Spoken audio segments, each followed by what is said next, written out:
పశ్చిమాసియాలో ఉద్రిక్త పరిస్థితులు నెలకొన్నాయి. ఇరాన్ చర్యలతో నిప్పు కడికలా మారింది. ఇరాన్ ఇజ్రాయిల్ మధ్య పోరు హై టెన్షన్ క్రియేట్ చేస్తోంది. ఇప్పుడు ఏం జరుగుతుందో చెప్పలేని పరిస్థితులు నెలకొన్నాయి. ఇజ్రాయెల్ ప్రధాని హెచ్చరికలు ఇప్పుడు హాట్ టాపిక్ అయ్యాయి.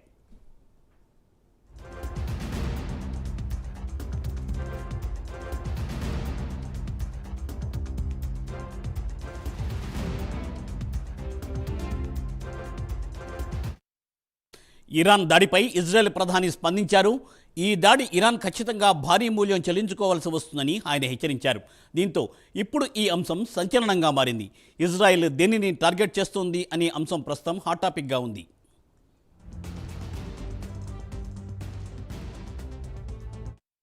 ఇరాన్ అణుస్థావరాలపై ఇజ్రాయెల్ టార్గెట్ చేసినట్లు చర్చ జరుగుతోంది. ఎందుకంటే టెహరాన్కు పశ్చిమ దేశాలతో ఘర్షణకు అణుస్థావరాలు కేంద్ర బిందువుగా ఉన్నాయి. ఇరాన్ అణు కేంద్రాలను లక్ష్యంగా చేసుకోవడానికి టెల్ అవీవ్కు అవకాశం దొరికినట్లయింది. ఇజ్రాయెల్ మాజీ ప్రధాని నెఫత్లీ బెనెట్ ఇదే విషయం చెబుతూ ఎక్స్లో పోస్ట్ చేశారు.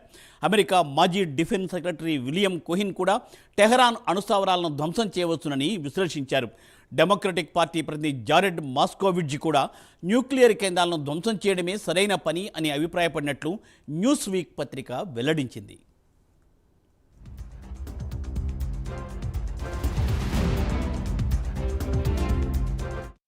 ఇరాన్ టాప్ లీడర్ ఖొమేనీనే ఐడిఎఫ్ దళాలు లక్ష్యంగా చేసుకున్నాయి.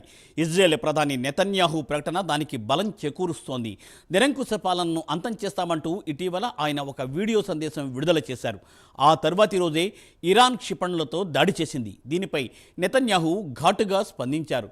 తమపై ఎవరైతే దాడి చేశారో వారిపై తాము తిరిగి దాడి చేస్తామని కీలక వ్యాఖ్యలు చేశారు.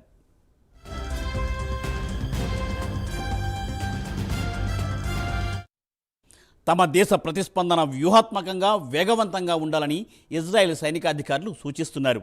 టెల్ అవీవ్పై దాడుల వెనక ఇరాన్ సుప్రీం లీడర్ ఉన్నారన్న అభిప్రాయాన్ని వ్యక్తం చేశారు. అదే సమయంలో అణు సామర్థ్యాన్ని కూడా ధ్వంసం చేయాలని చెప్పింది.